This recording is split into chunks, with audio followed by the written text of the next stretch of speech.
Hello बच्चों, कैसे हैं आप लोग। उम्मीद है बढ़िया होंगे, मस्ती कर रहे होंगे और हमारे साथ गणित पढ़ रहे होंगे।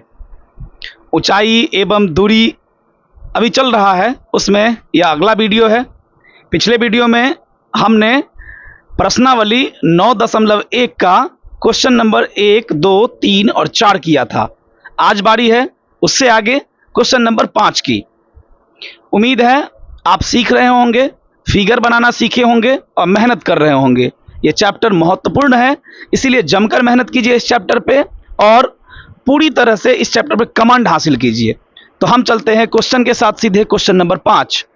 क्वेश्चन नंबर 5 है, भूमि से 60 मीटर की ऊंचाई पर, भूमि से 60 मीटर ऊंचा है, ऊंचाई पर एक पतंग उड़ रही है। अब देखिए, पतंग जो उड़ रहा है तो पतंग का ऊंचाई मतलब हम जहां से उड़ा रहे हैं वहां से कुनमा कुनमी रहता है, तो हम उसको नहीं देखेंगे। ऊंचाई का मतलब होता है 90 डिग्री। जहां भी पतंग उड़ रहा है उसके ठीक 90 डिग्री पर नीचे, उसको बोलते हैं ऊंचाई। उसके बाद कहता है, पतंग में लगी डोरी को अस्थायी रूप से भूमि के एक बिंदु से बांध दिया जाता है।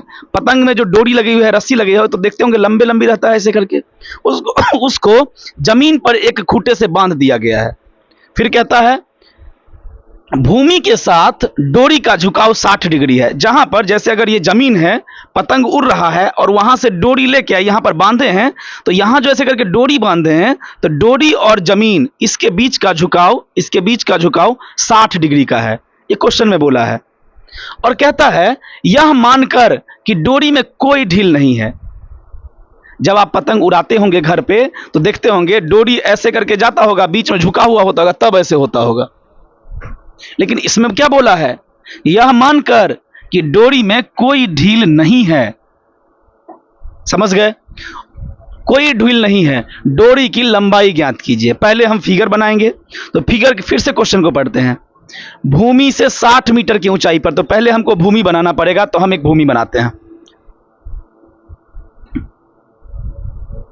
देखिए भूमि बन गया, थोड़ा टेढ़ा मेढ़ा चलेगा, मानकर चलिएगा सीधा है। भूमि बन गया। अब कहता है, भूमि से 60 मीटर की ऊंचाई पर एक पतंग उड़ रहा है। मान लीजिए पतंग यहां उड़ रहा है, यहां ये है पतंग, तो पतंग की ऊंचाई कैसे नापेंगे। ये मत सोचिएगा कि यहां से पतंग उड़ रहा है तो यहां से ऊंचाई का मतलब ठीक 90 डिग्री, तो ये हो जाएगा पतंग की ऊंचाई। ये जो है, ये क्या उड़ रहा है, पतंग। तो ये हो गया पतंग की ऊंचाई। और पतंग की ऊंचाई क्या मीटर, तो 60 मीटर, क्योंकि ये जमीन है तो यहां से लेकर यहां तक ऊंचाई, और ऊंचाई मतलब 90 डिग्री। अब कह रहा है, पतंग में लगी डोरी को अस्थायी रूप से भूमि के एक बिंदु से बांध दिया जाता है। मतलब पतंग में लगाएंगे डोरी और डोरी को बांध देंगे जमीन पर। तो पतंग में जो डोरी लगी हुई है उसको जमीन पर एक बिंदु पर बांध दीजिए। मान लीजिए भूमि के इस बिंदु पर पतंग की डोरी को बांध दिए। अब कहता है, भूमि के साथ डोरी का झुकाव 60 डिग्री है। यह है भूमि और यह है डोरी, इस दोनों के बीच का झुकाव 60 डिग्री का है। यह मानकर कि डोरी में कोई ढील नहीं है। आप देखे होंगे डोरी एकदम सीधा है, मतलब एकदम टाइट है, कोई ढील नहीं दिए हैं। कहता है, डोरी की लंबाई ज्ञात करो। फिगर हमारा बनकर तैयार है, अब केवल नाम लिखना बाकी है। नाम क्या लिखेंगे, तो मान लीजिए पतंग का नाम ए, ये हो गया बी, और भूमि पर जो बिंदु है उसका नाम सी। क्लियर है। अब फिगर को देखकर हम थोड़ा सा कुछ कुछ यहां लिख देंगे कि हमने किसको क्या माना है। क्लियर। तो देखिए हम क्या लिखेंगे, लिखेंगे माना कि ए एक पतंग है तथा भूमि पर बिंदु क्या नाम है, भूमि पर बिंदु सी से डोरी बंधी है। बस इतना सा इंफॉर्मेशन देना था कि हमने किसको क्या माना है। अब जो जो चीज हमें मालूम है उसको लिख दीजिए। जैसे आपको कोण सी बराबर पता है 60 डिग्री, तो हम यहां लिख देंगे कोण सी बराबर 60 डिग्री। एक चीज और आपको पता है, आपको पतंग की ऊंचाई पता है, जो पतंग की ऊंचाई का काम कर रहा है ए बी, तो आप लिख दीजिए ए बी बराबर 60 मीटर। ये इंफॉर्मेशन है जो हमें शुरुआत में लिखना है। ठीक है। अब देखिए गौर से, पिछले क्लास में भी हम बात किए थे, अब भी बात कर रहे हैं उसी पे। ये एक समकोण त्रिभुज है और समकोण त्रिभुज में आपको एक भुजा पता है और अंदर का एक कोण पता है। ये तो 90 डिग्री होता ही है क्योंकि समकोण त्रिभुज है। इस दोनों में से आपको एक कोण पता है और आपको दूसरी भुजा निकालनी है। जब ऐसा बात पूछे तो आपको इसमें पाइथागोरस पर में नहीं, त्रिकोणमिति लगाना है। और त्रिकोणमिति आप जानते हैं। बताइए, अगर ये 60 डिग्री है तो इसके सामने वाले को क्या बोलेंगे? इस कोण के बारे में बात हो रही है और जिस कोण के बारे में बात होती है उसके सामने वाले को लंब बोलते हैं। तो ये जो AB है ये लंब का काम कर रहा है। ये 90 है, 90 के सामने वाले को कर्ण कहते हैं। जो बच गया वो आधार है। अब आपको गौर क्या करना है? गौर ये करना है कि इसमें हमको पता क्या है और हमें निकालना क्या है। तो देखिए, आपको पता है पतंग की ऊंचाई और आपको निकालना क्या है, तो गौर से पढ़िए। डोरी की लंबाई ज्ञात कीजिए। डोरी की लंबाई कौन सी है? BC नहीं, BC डोरी नहीं है। पतंग यहां उड़ रहा है तो पतंग से डोरी ऐसे न रहता है। तो पतंग की डोरी है AC। मतलब इस त्रिभुज में आपको AB पता है, लंब पता है और कर्ण निकालना है। तो बताइए, लंब और कर्ण के बीच संबंध कौन बताता है? लंब और कर्ण वाला फॉर्मूला किस में आता है? तो साइन थीटा। साइन थीटा बराबर लंब बट्टा कर्ण। तो साइन थीटा लंब और कर्ण का फॉर्मूला बताता है, मतलब लंब और कर्ण में संबंध बताता है। तो हम इस त्रिभुज में क्या यूज करने वाले हैं? Sine theta. त्रिभुज का नाम है, हम यहां लिखेंगे अब त्रिभुज ABC में। त्रिभुज ABC में बताइए, साइन थीटा लेंगे या टेन थीटा? तो साइन थीटा, क्योंकि लंब पता है, कर्ण पता करना है। तो साइन थीटा नहीं, थीटा के जगह पर लिखा है 60 डिग्री, तो साइन 60 डिग्री बराबर फॉर्मूला होता है लंब बट्टा कर्ण, और लंब के जगह पर लिखा है नाम AB, तो AB बट्टा कर्ण, कर्ण के जगह पर नाम लिखा है AC, तो हम लिख देंगे AC। अब सबका मान लिखेंगे। साइन 60 का मान बोलिए तो आपको याद होगा √3/2। AB का मान पता है आपको 60, AC का मान नहीं पता है, वही तो निकालना है, तो AC के जगह AC। क्लियर है? अब करते हैं क्रॉस मल्टीप्लिकेशन। जब बराबर के इधर भी भिन्न और बराबर के उधर भी भिन्न तो करते हैं क्रॉस मल्टीप्लिकेशन, मतलब कोना कोनी गुना, या उसी को कहते हैं कैंची वाली गुना। √3 गुना होगा AC से, तो √3 गुने AC, और 60 गुना होगा 2 से, तो 60 गुने 2। AC बराबर, तो 60 दूनी 120, आई √3 गुना में है, उस पार भेजेंगे तो भाग में। सब मीटर में है तो ये भी मीटर में। अब AC बराबर तो आ गया, लेकिन ध्यान से देखिए, AC में जो भी आंसर आया है उसके बट्टा में रूट है, और अगर बट्टा में रूट है तो हम ये आंसर नहीं दे सकते हैं, क्योंकि हर हमेशा एक धनात्मक पूर्णांक होना चाहिए, और धनात्मक पूर्णांक है नहीं। तो इसको धनात्मक पूर्णांक बनाने के लिए करते हैं हर का परमयीकरण। अब करेंगे हर का परमयीकरण। हर का परिमेयीकरण करने पर, अगर हर का परमयीकरण करेंगे तो देखिए क्या हो जाएगा। AC बराबर 120/√3 गुना √3 बट्टा √3। अब AC बराबर क्या आ जाएगा? तो 120 को √3 से गुना कीजिएगा तो 120√3, और √3 गुना हो के 3, 3 से 120 कट सकता है, तो देखिए 3 चौके 12 और 0 है तो 0। AC बराबर कितना आ गया? 40√3 मीटर। क्या हम यहां पर आंसर लिख के छोड़ेंगे? तो नहीं, क्योंकि हमसे यह तो नहीं पूछा है कि AC ज्ञात कीजिए, हमसे पूछा है डोरी की लंबाई ज्ञात कीजिए, और डोरी की लंबाई मतलब AC। तो हम अंतिम में लिखेंगे अतः डोरी की लंबाई बराबर 40√3 मीटर। अब लिख दीजिए आंसर। ये अभी इजी क्वेश्चन था, क्योंकि अभी एक त्रिभुज वाला क्वेश्चन आ रहा है। जब तो दो त्रिभुज वाला क्वेश्चन आएगा तो थोड़ा सा क्वेश्चन टफ होगा। उम्मीद है आप समझे होंगे। इसका स्क्रीनशॉट ले लीजिए। यह है क्वेश्चन नंबर 6।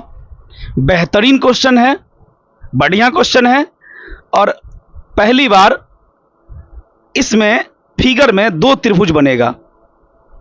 अच्छे से इस क्वेश्चन को समझिएगा। हम पूरा प्रयास करेंगे, समय ज़्यादा लगे लेकिन हम आपको बहुत ही बढ़िया तरीके से समझा पाए। पहले क्वेश्चन को पढ़ते हैं और समझते हैं, फिर इसका फिगर बनाएंगे, तब सॉल्यूशन देखेंगे। ठीक है, पहले क्वेश्चन पढ़ते हैं। क्वेश्चन देखिए, 1.5 मीटर लंबा एक लड़का। सबसे पहले तो गौर करने वाली बात यह है कि इससे पहले जितने भी क्वेश्चन हमने बनाए हैं उसमें लड़का का, लड़की का या प्रेक्षक का लंबाई नहीं दिया था। पहली बार लंबाई दिया है एक लड़के का।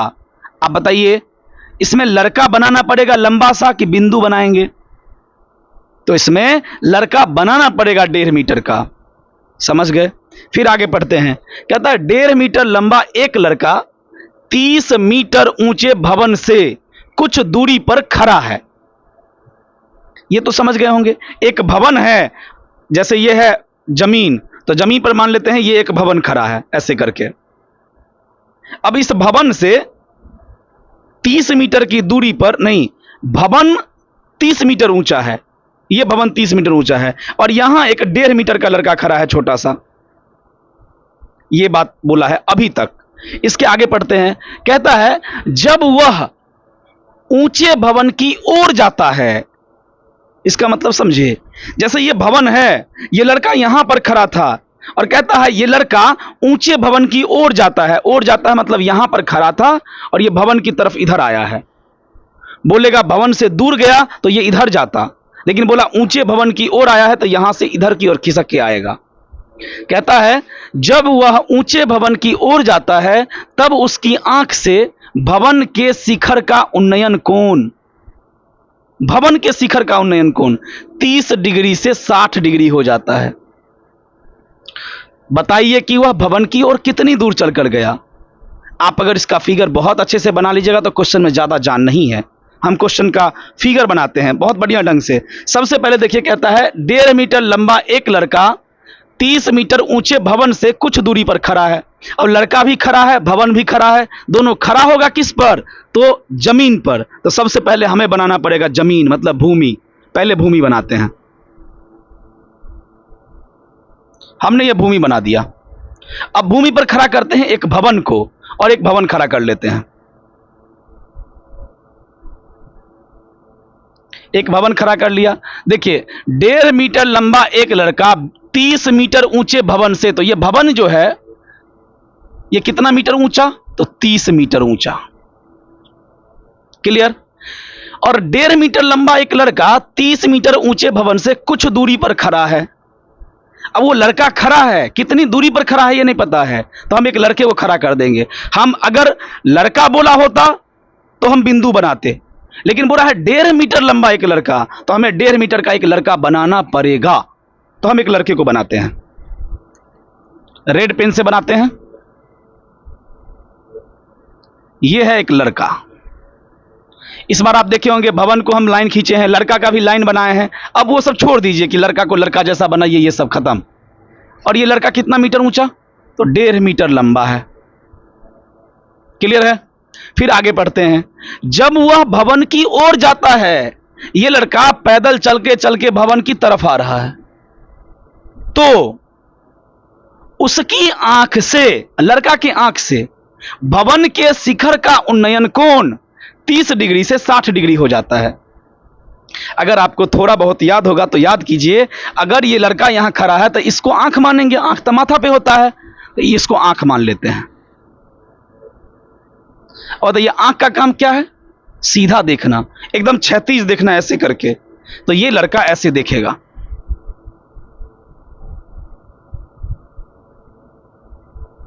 अगर टेढ़ा हो गया हो तो मानिएगा थोड़ा सा सीधा ही है। ये भी क्षैतिज, ये भी क्षैतिज, दोनों समांतर रेखा है। ये लड़का अभी ऐसे ही देख रहा है एकदम सीधा, और इसको देखना है किसको? तो भवन के शिखर को। भवन का शिखर कभी आंख से नहीं दिखने वाला है। भवन के शिखर को देखने के लिए आंख धीरे धीरे उठाना पड़ेगा। इस लड़के का आंख देखिए, अभी देख रहा था यहां, और आंख उठाते उठाते जब ई सामने आएगा ना तब उसको शिखर दिखेगा। समझ गए? यहां से शिखर को देखने के लिए इस आंख को ऐसे होना पड़ेगा। अब आंख देख कहां रहा था? तो देख रहा था यहां, और आंख को उठा के धीरे धीरे यहां लाना पड़ा। आंख उठाना पड़ा तो बनेगा उन्नयन कोण, और उन्नयन कोण अभी कितना? तो 30 डिग्री। अब क्या कहता है, फिर से समझते हैं। जब वह ऊंचे भवन की ओर जाता है, अभी तो जहां था वहीं की बात कर रहे थे, ऊंचे भवन की ओर जाता है, तब उसकी आंख से भवन के शिखर का उन्नयन कोण 30 से 60 हो जाता है। जब यहां खड़ा था तो उन्नयन कोण क्या डिग्री का, 30 डिग्री का। धीरे धीरे ये आगे बढ़ के मान लीजिए यहां आ जाएगा तो कोण कितने डिग्री का, तो 60 डिग्री का हो जाता है। यही फिगर है। अब लड़का को धीरे धीरे भवन की ओर लाते हैं। मान लीजिए ये चलते चलते चलते चलते यहां आ गया, ये लड़का है। तो कहता है जब वह ऊंचे भवन की ओर आता है तो उसकी आंख से शिखर का उन्नयन कोण 30 से 60 हो जाता है। मतलब जब लड़का पैदल यहां पहुंचा तो उन्नयन कोण पहले था 30, अब हो जाएगा 60। अब बताइए, फिर तो उसी को आंख मानेंगे। अगर हम इसी को आंख मानते हैं ऐसे करके, तो फिर ये देखना था सीधा, यहां देखेगा तो शिखर दिखेगा नहीं। शिखर देखने के लिए मुंडी ऐसे उठाना पड़ेगा, तब जाके इसको दिखेगा। अब ये उन्नयन कोण क्या डिग्री का, तो 60 डिग्री का हो गया ना, 30 से 60। यही था फिगर इसका। अब इस फिगर की मदद से हमें क्वेश्चन का आंसर देना है। और आपसे पूछा क्या है, आपसे पूछा है वह मतलब वह लड़का भवन की ओर कितनी दूर चल कर गया। देखिए वो लड़का खड़ा यहां था, भवन की ओर चलते चलते यहां पहुंचा है, यही दूरी निकालनी है, यही दूरी। शुरू करें क्वेश्चन बनाना। क्वेश्चन बनाने से पहले सबका नाम लिख देते हैं, जैसे भवन का ए और बी, ये हो गया भवन की ऊंचाई। एक लड़के को मान लेते हैं सी और डी, इस बिंदु का नाम मान लेते हैं ई, इसका नाम मान लेते हैं एफ, इसका नाम जी, सबका कुछ कुछ नाम लिख दिए। देखिए लड़का वही है सी और डी, ये लड़का चलते चलते यहां पहुंच गया है, समझ गए। सबका नाम लिख दिए। अब थोड़ा सा लिखना तो पड़ेगा कि किसको आपने क्या माना है, तो सॉल्यूशन लिखते हैं। अब थोड़ा सा क्वेश्चन लंबा होता है, ये सब क्वेश्चन आपको कभी भी 1 नंबर में नहीं पूछेगा, जब पूछना होगा 5 नंबर में पूछेगा, और ये बहुत इंपॉर्टेंट क्वेश्चन है। तो पहले लिखेंगे माना कि भवन का क्या नाम लिखेंगे, तो ए से लेके बी तक। तो माना कि ए बी एक भवन है, तथा ये जो आप देख रहे हैं सी डी, ये एक लड़का है। बस हो गया। यही 2 चीज तो मानना था, हमने माना। अच्छा बताइए, लड़का अगर यहां 1.5 मीटर का है तो यहां भी 1.5 मीटर का, और यहां भी 1.5 मीटर का। अब कहिएगा सर ये तो माने कि ये लड़का था, ये लड़का है तो 1.5 मीटर, ये क्यों 1.5 मीटर? तो 2 समांतर रेखा के बीच की दूरी बराबर होती है। अगर यहां पर 1.5 है तो यहां भी 1.5 और यहां भी 1.5, समझ गए। तो हम यहां पर लिख देंगे अब कोण का नाम। बताइए ये कोण कितने डिग्री का, तो 60 डिग्री का। तो लिख देते हैं कोण सी बराबर 30 डिग्री का, तथा ये कोण लिखा हुआ है 60 डिग्री का, तो कोण एफ बराबर 60 डिग्री, ये दिया है। अब भवन की ऊंचाई दी हुई थी ए से लेके बी तक 30 मीटर, तो लिख देंगे ए बी बराबर 30 मीटर। क्लियर है। ए से लेके बी तक कितना, 30। अब आप गौर से देखिएगा, थोड़ा सा देखिएगा गौर से, ये 1.5 है और ये पूरा यहां से लेकर यहां तक 30 है। ये यहां से लेकर और यहां तक ये पूरा 30 है। इसमें से इतनी दूरी को 1.5 मीटर बोले हैं, तो बताइए ऊपर वाला कितना होगा, तो ये हो जाएगा 28.5। 28.5, तब ना 28.5 ये और 1.5 ये दोनों को जोड़िएगा तो पूरा हो जाएगा 30। क्लियर है। अब हम क्वेश्चन बनाना शुरू करते हैं। अब आपके मर्जी पर निर्भर करता है कि ये लड़का जो यहां से यहां तक चलकर आया है, इसको यही रहने दीजिएगा या एक्स मान लीजिएगा। तो हम तो कहेंगे एक्स मान लीजिए। मान लीजिए ये एक्स दूरी तक चलकर आया, मान लीजिए। तो हम लिख देंगे माना कि लड़का x मीटर चलकर गया। ठीक है। अब देखिए जब जब 2 त्रिभुज होगा ना, कुछ कुछ बातें हैं जो आपको समझना पड़ेगा। अभी फिगर में आपको 2 त्रिभुज दिख रहा होगा, एक ये वाला त्रिभुज, एक ये वाला त्रिभुज। अच्छा अगर ये x मीटर है तो ये भी x मीटर होगा, कंफर्म।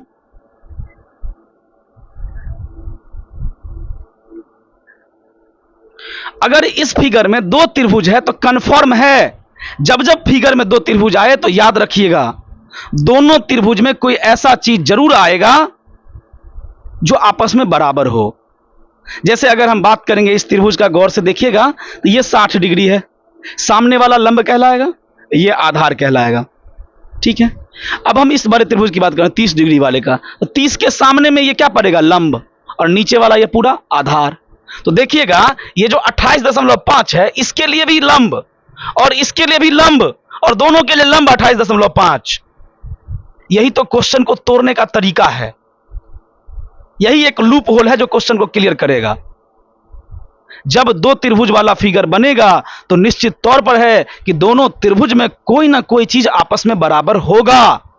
जैसे इस बार ये बराबर है, इस त्रिभुज के लिए भी यही और इस त्रिभुज के लिए भी यही। आपका मन जिस त्रिभुज को पहले लेना हो ले सकते हैं, क्वेश्चन बना सकते हैं। हम पहले ये छोटा वाला त्रिभुज लेते हैं। छोटे वाले त्रिभुज का नाम देखिए ए ई एफ। गौर से देखिएगा, यहां है ए, ये है ई और ये एफ। इस त्रिभुज के बारे में बात कर रहे हैं तो हम लिखेंगे अब त्रिभुज ए ई एफ में। अच्छा, आपको यह भी सोचना है कि सर हमें मालूम क्या है और निकालना क्या है। आप तो कहिएगा निकालना ये है और हम बना रहे हैं ये मतलब आधार की तो बात हो रही है। और पता क्या है, तो 60 के सामने वाले को लंब और नीचे वाले को आधार।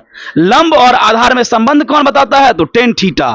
तो हम लिखेंगे tan, लेकिन tan थीटा नहीं, tan 60 डिग्री। तो tan 60 डिग्री बराबर tan थीटा बराबर लंब बट्टा आधार। लंब का काम कर रहा है ए ई बट्टा आधार का काम करेगा ई एफ। अब सबका मान लिख देते हैं। tan 60 का मान √3, AE का मान 28.5, EF का मान पता नहीं है तो EF के जगह EF। इसके बट्टा में कुछ भी नहीं है तो 1 लिख दीजिए। अब करेंगे क्रॉस मल्टीप्लीकेशन, तो √3 EF से गुना होगा तो √3 गुने EF बराबर 1 से 28.5 गुना होगा तो 28.5। अब हम निकालेंगे EF बराबर, तो 28.5 बट्टा √3 गुना में है, इस पर आएगा तो बट्टा में मीटर। अभी हर का प्रमेयकरण नहीं करेंगे क्योंकि अभी आंसर नहीं देना है, अभी ये क्वेश्चन तो आगे चलेगा। तो हमने EF बराबर निकाल लिया, समीकरण 1 मान लीजिए। ये छोटे वाले त्रिभुज से एक चीज पता चल गया कि EF का मान कितना होगा। अब एक और त्रिभुज है आपके सामने, बड़का वाला दिख रहा होगा, यहां से लेके यहां तक वाला त्रिभुज। बीच वाला मिटा देते हैं, आपको समझ में सुविधा होगा, फिर हम बाद में इसको बना देंगे। अभी आपके सामने एक ही बड़का वाला त्रिभुज दिख रहा होगा, AEC। अब उस त्रिभुज में भी ज्ञात करते हैं। तो इस त्रिभुज को गौर से देखिएगा तो ये 30 डिग्री है। 30 के सामने वाले को लंब बोलिएगा, नीचे वाला बड़का वाला आधार होगा। लंब पता है, आधार मालूम कर ही लीजिएगा। तो अब उस त्रिभुज में चलते हैं, लिखेंगे फिर से त्रिभुज AEC में, AEC में इसके सामने वाले को लंब और इसको बोलते हैं आधार। तो लंब और आधार के बीच tan थीटा और tan क्या डिग्री, तो 30 डिग्री। लंब बट्टा आधार, लंब का नाम AE और आधार का नाम EC। tan 30 का मान 1 बट्टा √3, AE का मान पता है 28.5, EC का मान तो देखिए E से लेके C तक। EC को आप क्या लिखिएगा, EC को आप लिखिएगा EF प्लस FC। तो इसको लिखते हैं EF प्लस FC। अब सबका मान तो लिख दिए हैं, जो भी मान बचा हुआ है उसको भी लिखना है। तो यहां पर लिखेंगे 1 बट्टा √3 बराबर 28.5 और EF का मान हमने पहले पता किया है, यहां से मान है 28.5 बट्टा √3। तो हम EF के जगह लिखेंगे 28.5 बट्टा √3 प्लस, अब देखिए आगे लिखा है FC। गौर से आप देखिएगा तो F से लेके C तक x मीटर है, नीचे भी x ऊपर भी x, तो इसके जगह लिख देंगे x। अब इधर भी भिन्न, तो करेंगे क्रॉस मल्टीप्लिकेशन, मतलब एक इससे गुना होगा और ये इससे गुना होगा। तो देखिए एक ये पूरे से गुना होगा, तो एक से गुना होने पर कोई फर्क नहीं पड़ता है, जो जितना रहता है उतना ही रह जाता है। तो एक से गुना होकर ये जितना है उतना ही रह जाएगा, मतलब 28.5 बट्टा √3 प्लस x बराबर, अब ये 28.5 गुना हो जाएगा √3 से, तो हो जाएगा 28.5 √3। यहां तक आप अच्छे से समझे होंगे। हमें मान किसका निकालना है, तो एक ही चीज बचा हुआ है पूरे लाइन में, x का मान निकालना है। x को रहने देंगे, उस पार पहले से है 28.5 √3, और ये जो बट्टा में है इसको उस पार भेज देते हैं, माइनस 28.5 बट्टा √3। इसके बाद तो कैलकुलेशन है, आप खुद से भी कर सकते हैं, बट्टा पर का घटाव बचा हुआ है, फिर भी हम इसको निकालने का प्रयास करते हैं। ठीक है, बट्टा पर घटाव में आप जानते हैं इसके नीचे में कुछ नहीं है, मतलब एक और √3 का एलसीएम √3 आएगा, तो इसको आगे कंटिन्यू करते हैं। x बराबर, इस दोनों का एलसीएम क्या आएगा, तो √3। इसके बेटा में एक है, एक से √3 में भाग दीजिएगा तो √3, और √3 से ये पूरा गुना हो जाएगा, तो ये 28.5 और √3 गुने √3, तो √3 और √3 गुना होकर 3 हो जाएगा, तो 28.5 गुने 3 कैसे आया समझे। देखिए यहां पर √3 है और ये इससे गुना हो जाएगा, तो √3 और √3 गुना होकर 3 हो जाएगा, कोई दिक्कत। फिर है माइनस, तो माइनस, देखिए √3 से √3 में भाग दीजिएगा, एक बार में कट जाएगा, और 1 से गुना कर दीजिएगा 28.5 को, तो हो जाएगा 28.5। अब x बराबर, गुना कीजिए 3 से, 3 5 15 के 5 हासिल 1, 3 8 24 1 25 के 5 हासिल 2, 3 दूनी 6 2 8, एक अंक के बाद दशमलव, तो 85.5 आया, माइनस 28.5 बट्टा √3। x बराबर, दशमलव के बाद 5 दशमलव के 5, 5 में से 5 गया खत्म, 0। अब देखिए ये 5 में से 8 जाएगा, तो 15 में से 8 गया तो 7, ये बच गया 7, 7 में से 2 गया तो 5, 57 बट्टा √3 मीटर आया। घटाव तो जानते ही होंगे ना। अब बताइए क्या ये आंसर दे सकते हैं, तो नहीं दे सकते हैं। क्यों नहीं दे सकते हैं, तो क्योंकि नीचे में रूट में है, तो करेंगे हर का परमयीकरण। अब करेंगे हर का परमयीकरण, हर का परिमयीकरण करने पर x बराबर 57 बट्टा √3 गुने √3 बट्टा √3, तो ये हो जाएगा x बराबर 57 √3, अब बट्टा में √3 और √3 गुना के 3। अब देखिए ये 3 से 57 कट जाएगा, 19 का पहाड़ा पड़िएगा तो 19 तिया 57, 3 से ये 19 बार में कट जाएगा। x बराबर आंसर आ जाएगा 19 √3 मीटर। लेकिन क्या हम x बराबर 19 √3 लिख सकते हैं, तो हम नहीं लिख सकते हैं। क्यों, क्योंकि हमसे थोड़े पूछा है x का मान ज्ञात कीजिए, हमसे तो पूछा है बताइए कि वह भवन की ओर कितनी दूर चलकर गया, और हम यहां साफ साफ माने हैं कि माना कि लड़का x मीटर चलकर गया, तो हमें नहीं पता था इसीलिए हमने x माना, और हमने यहां पर x का मान निकाल लिया 19 √3। तो हम अब आराम से लिख सकते हैं कि लड़का भवन की ओर 19 √3 मीटर चलकर गया। जगह नहीं है, हम यहां लिख दें, चलिए यहां ही लिख देते हैं अंतिम में। अतः ये लास्ट वाला है, अतः लड़का भवन की ओर 19 √3 मीटर चल कर गया। अब ये होगा आंसर, हमने इसके बाद यहां लिखा है। ये लंबा क्वेश्चन था, बढ़िया क्वेश्चन था, हम इस फिगर को पूरा कर देते हैं ऐसे करके था शायद, और ये था 60 डिग्री। आशा है कि आप समझे होंगे, थोड़ा सा लंबा क्वेश्चन जरूर था, अगर एक बार में नहीं समझे होंगे तो 2 बार देखिएगा, लेकिन ये बहुत इंपॉर्टेंट क्वेश्चन था, परीक्षा में कई बार रिपीट हुआ है, इसीलिए आप इस क्वेश्चन को अच्छे से बनाइएगा। ठीक है, आप स्क्रीनशॉट ले लीजिए और हम मिलते हैं फिर अगले क्वेश्चन के साथ। यह है क्वेश्चन नंबर 7। यह भी अच्छा क्वेश्चन है।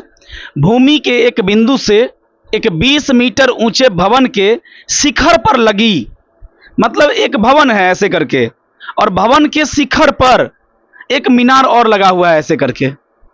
तो कहता है एक संचार मीनार के तल और शिखर का उन्नयन कोण, मतलब अगर इसके ऊपर ये खड़ा है तो इसका तल ये हो गया मीनार का और शिखर ये हो गया।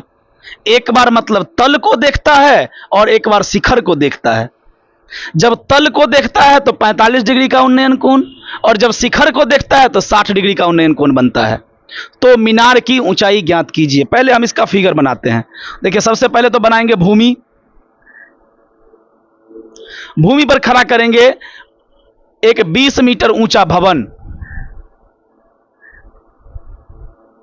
ठीक है, यह भवन मान लिया 20 मीटर ऊंचा है ऐसे करके। भवन भूमि पर खड़ा होगा तो 90 डिग्री पर खड़ा होगा। इसके बाद कहता है भवन के शिखर, ये भवन है तो भवन का नीचे ये हो गया और शिखर ये हो गया। भवन के शिखर पर लगी एक संचार मीनार के तल, मतलब भवन के शिखर पर एक संचार मीनार लगा है। आप लोग देखते होंगे आजकल जो मोबाइल वाला टावर होता है वो छते पर गड़ा जाता है, वही वाला सिस्टम बता रहा है। तो इसके ऊपर हम एक मीनार खड़ा कर देते हैं ऐसे करके। ये मीनार का हो जाएगा तल और ये मीनार का हो जाएगा शिखर। तो कहता है शिखर पर लगी एक संचार मीनार के तल, पहले नाम लिया तल का, और शिखर का उन्नयन कोण क्रमशः 45 और 60 डिग्री है। मतलब यहां से एक व्यक्ति है, और देखिए अभी हम व्यक्ति एक बिंदु बनाए हैं। क्यों? क्योंकि इस बार व्यक्ति की लंबाई नहीं दी हुई है तो बिंदु ही बनाएंगे। यहां से वो व्यक्ति पहले संचार मीनार का तल देखता है और बाद में शिखर देखता है।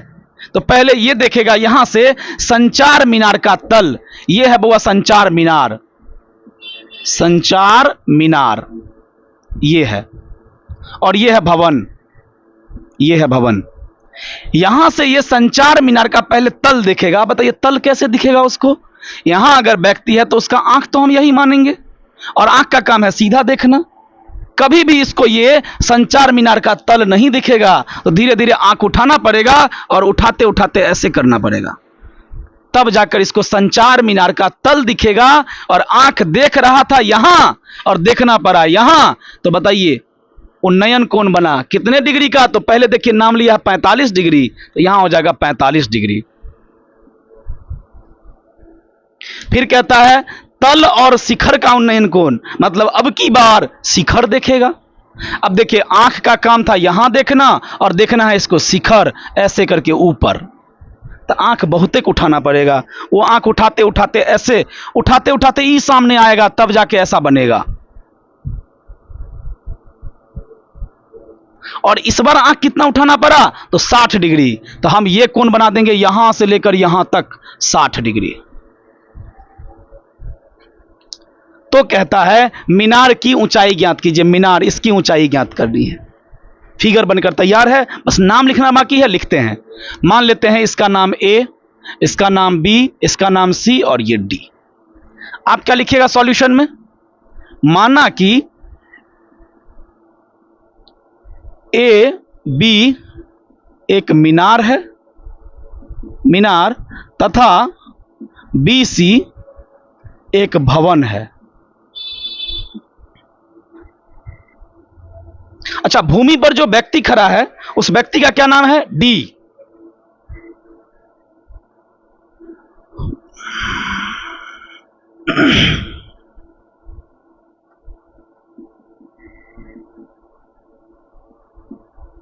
यहां तक लिख लिया। अब केवल कोण का नाम लिख दीजिए। देखिए ये 45 डिग्री है, कोण का नाम होगा सी डी, करिया वाला बी, तो लिख देंगे कोण सी डी बी बराबर 45 डिग्री।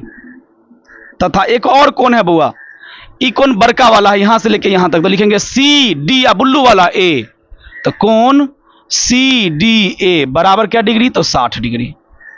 उसके बाद हमें ये बी सी पता है, BC बराबर 20 मीटर।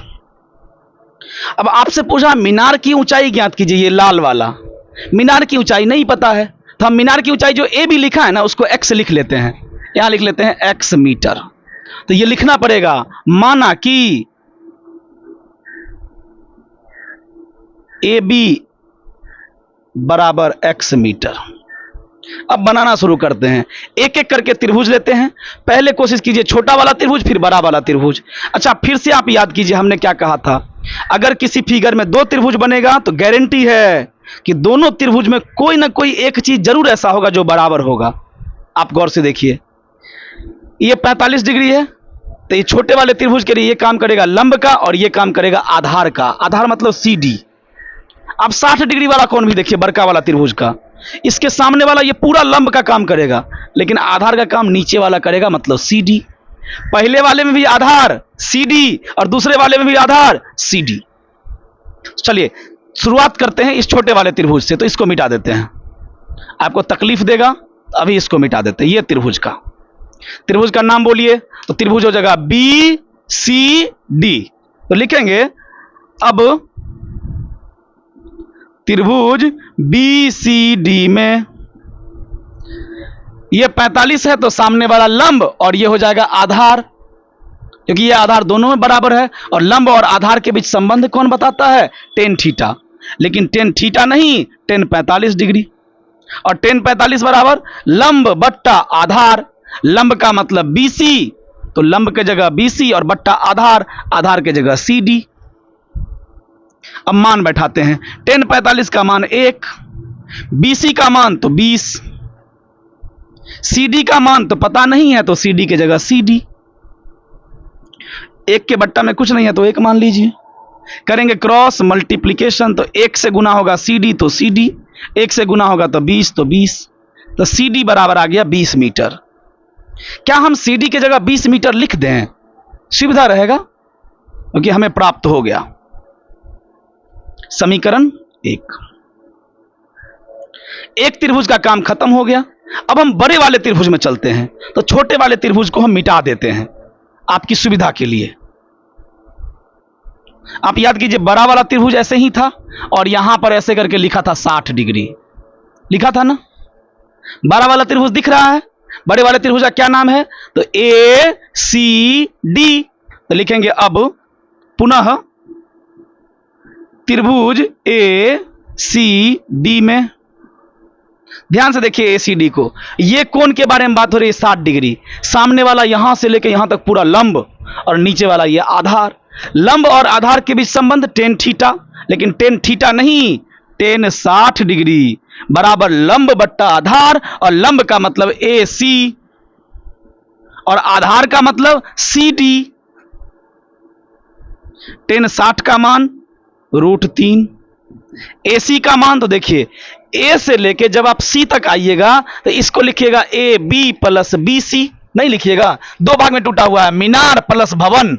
मीनार मतलब AB और भवन मतलब BC, तो लिखेंगे AB प्लस BC, बट्टा में है CD और CD का मान यहां पर था पता 20, √3 के बट्टा में कुछ नहीं है तो 1। अच्छा क्या इसमें से किसी का मान पता है, जी हां पता है, तो हम यहां लिखेंगे √3 बट्टा 1 बराबर AB का मान हमने माना है x और BC का मान पता है, देखिए ना BC बराबर 20 बट्टा में 20। अब कर देंगे क्रॉस मल्टीप्लिकेशन, मतलब कोना कोनी गुना, मतलब ये गुना होगा इससे, ये गुना होगा इससे। एक का गुना होना है x प्लस 20 से, एक से गुना होता है कोई फर्क ही नहीं पड़ता है, तो हो जाएगा x प्लस 20, और ये 20 गुना होगा √3 से, तो हो जाएगा 20 √3। बताइए x बराबर 20 √3 उस पार पहले से है और ये 20 प्लस में है, उस पार जाएगा तो माइनस में। x बराबर, इसके पास भी 20 इसके पास भी 20, तो 20 ले लीजिए कॉमन, ब्रैकेट 20 कॉमन निकाल लिए तो बच गया √3, माइनस 20 ही था, 20 ही कॉमन निकाल लिए तो बच गया 1 मीटर। क्या आप इसको उत्तर लिख सकते हैं, तो नहीं लिख सकते हैं। क्यों नहीं लिख सकते हैं, तो क्योंकि हमसे x का मान क्वेश्चन में कहीं नहीं पूछा है। क्वेश्चन में तो हमसे पूछा है मीनार की ऊंचाई ज्ञात कीजिए, और हमने क्या माना था? माना कि ए बी बराबर एक्स, ए बी मतलब मीनार और मीनार की ऊंचाई मतलब एक्स। तो हम अंतिम में लिखेंगे अतः मीनार की ऊंचाई बराबर 20√3 - 1 मीटर। अब आप शान से लिखिए आंसर। यह था क्वेश्चन नंबर 7।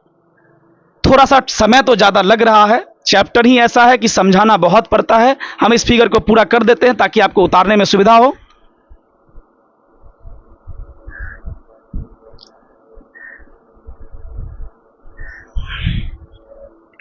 उम्मीद है आप समझे होंगे। ये थे क्वेश्चन नंबर 7। इस चैप्टर में 16 क्वेश्चन हैं, अभी तक हम 7 तक पहुंचे हैं। 9 क्वेश्चन अब भी बचा हुआ है और सारे के सारे महत्वपूर्ण क्वेश्चन हैं। तो हम आपसे मिलते हैं अगले वीडियो में आगे के क्वेश्चन के साथ। तब तक के लिए धन्यवाद।